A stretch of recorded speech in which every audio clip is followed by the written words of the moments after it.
किसानों के पास हैं हमारे, सबका रजिस्ट्रेशन, इंश्योरेंस और डीएल होना चाहिए। रही बात महोदय सवारियों से भरकर चलने की, आपको बता दें कि ग्रामीण क्षेत्र में अगर कहीं 4-6 किलोमीटर 8 किलोमीटर जाना है किसानों के पास और कोई भी संसाधन नहीं, ये परंपरा बहुत पुरानी चली आ रही। दुर्घटनाएं जो हुई हैं दुर्भाग्यपूर्ण हुई हैं, जो भी दुर्घटनाएं हुई हैं बड़ी घटनाएं हुई हैं, दिल को दहला देने वाली घटनाएं हुई हैं। और उन घटनाओं में भी अगर किसी का सबसे बड़ा नुकसान हुआ तो हमारे परिवार का ही हुआ। हमारे ही घर के लोग सफर कर रहे थे और हमारे ही घर के लोग असमय मृत्यु के मुंह में समाये हैं। पूरे के पूरे परिवार नष्ट हो गए हैं, कोई भी दीपक जलाने वाले लोग नहीं बचे हैं। ये दुखद घटनाएं हैं। इसलिए आप लोग अभी महोदय 4 दिन के बाद गन्ने का सीजन चलेगा, अनगिनत ट्रैक्टर ट्राली चलेंगे।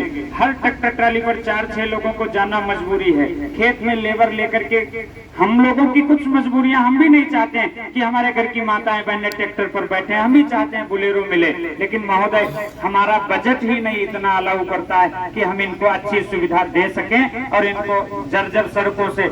महोदय जिस सड़क पर कल दुर्घटना हुई है उस सड़क पर पिछले लगभग 15 वर्ष पहले पत्थर डाला गया था। 15 वर्ष पहले अगर जनपद सीतापुर की वो सड़क देखी जाए तो सबसे पुरानी और जर्जर सड़क। अभी 1 साल पहले हम लोगों ने वही महुआ कोला जो पुल है, जहां पर उस पुल को सीतापुर के प्रशासन ने गौकसी के मामले में जाना, जहां पर रोज 10-12 गौवंशों के सर और धड़ अलग अलग मिलते थे, वहां हम लोगों ने प्रदर्शन किया।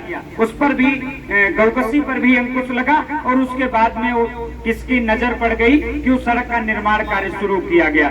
तो उस पर महोदय कई दुर्घटनाएं हुई। दुर्घटना कोई भी हो, हमारे घर की हो या किसी के भी घर की हो, वो दुर्भाग्यपूर्ण होती है। दुख सबको एक बराबर है। अभी महोदय हमारे यहाँ सीतापुर में एक डबल डेकर बस जो बिना परमिट के, जिनका टूरिस्ट परमिट है और यहाँ कच्चे रास्तों से होते हुए दिल्ली के लिए सफर करते हैं, 10 लोग महोदय उसमें मारे गए। वो भी दुखद घटना हुई। लेकिन उसके बाद भी अभी आप मैकलगंज के चौराहे पर जाएंगे तो रसगुल्ले की दुकान पर कम से कम 15 डबल डेकर बसें खड़ी मिलेंगी। लखीमपुर का जो हमारा मांग पत्र है उसमें 3 ही समस्याएं, एक खनन विभाग की, एक परिवहन विभाग की और एक बिजली विभाग की। चौथी कोई समस्या नहीं और तीनों बड़ी। बिजली विभाग में 1 सप्ताह में हमारे यहाँ 2 लोग तो खत्म हुए हैं और 1 महिला जिंदगी मौत से जूझ रही। खनन विभाग में सरकारी भूमि से 5000 ट्रालियां 7 रातों में निकाल ली गई और परिवहन विभाग में डबल डेकर से जो दुर्घटना हुई है वो जग जाहिर है। और उसके बाद भी महोदय 3 सवारी बैठ करके हमारा किसान चलेगा तो चालान होगा, ट्रैक्टर ट्राली से हमारा किसान चलेगा तो चालान होगा।